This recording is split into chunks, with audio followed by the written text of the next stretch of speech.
Hi, kumusta? Ako nga pala si Chad, isang APS worker dito sa South Korea. Malapit na nga pala ang Pasko, ilang tulog na lang ay December na. Kaya naman, naisipan ko nang ayusin ang balikbayan box ko, baka kasi puno na. At isa pa para din lumuwag yung kwarto ko. Sobrang dami na kasi kaya kailangan ko nang ilagay sa box ang mga ipapadala ko. Tingnan nyo naman ang kwarto ko, halos tambak na ng mga ipapadala sa Pinas. Tapos bumili din ako ng mga personal na ginagamit sa araw-araw. Siyempre bago ko ilagay sa balikbayan box ay nilagyan ko muna ng tape dahil nga liquid at baka sumabog lang. Akala ko nga dati hindi magastos ang pagpapabox pero nagkamali ako dahil malaki-laki din ang nagastos ko dito.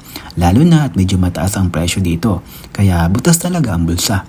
Mabuti nga at kahit paano ay unti-unti ko na makabili kada buwan para hindi ganun kasakit sa bulsa dahil pag biglaan masasaktan ka lang. Eh di wow. Alam nyo ba kaya gusto ko magpabox dahil minsan hindi namin ito naranasan dahil wala naman nagpapadala sa amin mula sa ibang bansa. Wala pa kasi nakakapag-abroad sa family namin kaya ako yung kauna-unahan na magpapadala ng ganito. Gusto ko kasi na ma-feel din nila na yung pakiramdam na excited sa pagbubukas ng laman ng box kasi usually sa iba lang namin ito nakikita na may natatanggap na balikbayan box. Kahit magastos ayos lang dahil alam ko naman na sobrang masasayaan sila. Hindi naman ganun karami, at least meron. After ko nga maglagay ng mga tips sa mga liquid na ipapadala, ay sinimulan ko na ang paglalagay ko sa balikbayan box. Hindi ko nga alam kung tama ba itong ginagawa ko, dahil sa totoo lang, ay wala akong idea kung paano iayos ang mga to. Nagtanong-tanong nga din ako sa mga kilala ko dito sa South Korea kung paano mag-ayos ng laman ng balikbayan box para hindi mayupi o masira ang mga laman nito. Siyempre ako naman ay tamang sunod lang sa mga advice nila. Importante kasi na dapat selyado, lalo na mga bottle na may lamang liquid dahil baka nga sumabog. I mean masira pag nadaganan ng mabibigat so hindi na mapakinabangan, lalo na at isasakay pa ito sa cargo. Kaya talagang dapat matibay at maayos ang pagkakasalansan.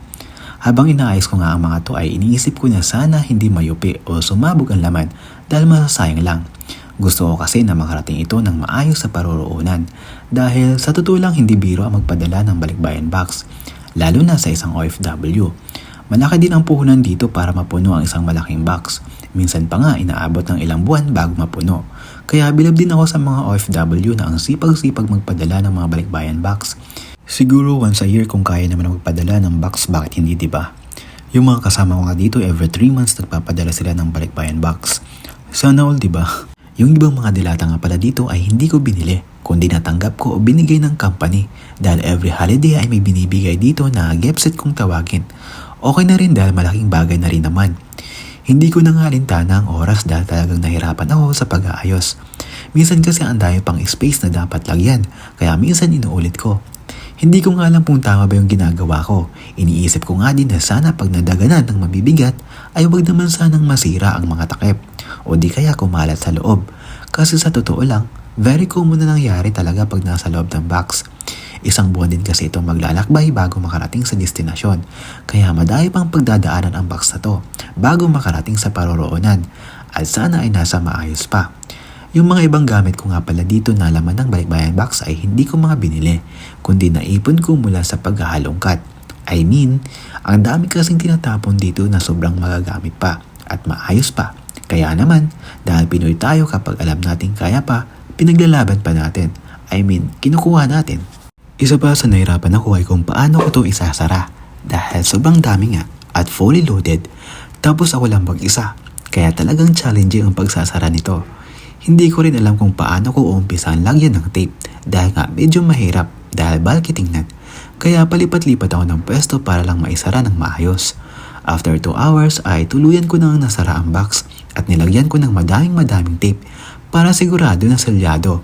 Dahil nga sabi ko nga, madami pa itong pagdadaanan na bigat bago makarating. After ko mag-tape ay sinulat ko naman yung details kung saan ko ito ipapadala. Dito nga ako nagkamali, dapat nung wala pang laman ay sinulatan ko na para hindi ganun kahirap.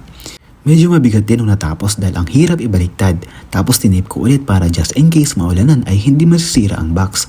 Tapos sinubukan kong umakyat para subukan yung bigat ko. So far ayos naman dahil hindi naman nayupi yung box. Sana lang ay maayos ito makarating sa destinasyon. Gusto ko lang din sabihin na kung hindi man kayo makatanggap ngayon ay huwag sana magtampo. Dahil gaya nga ng sinasabi ko ay hindi naman to ang huling beses na magpapabalikbayan box ako. Marami pang pagkakataon. Tandaan, laging makontento sa kung anong meron. Annyeong!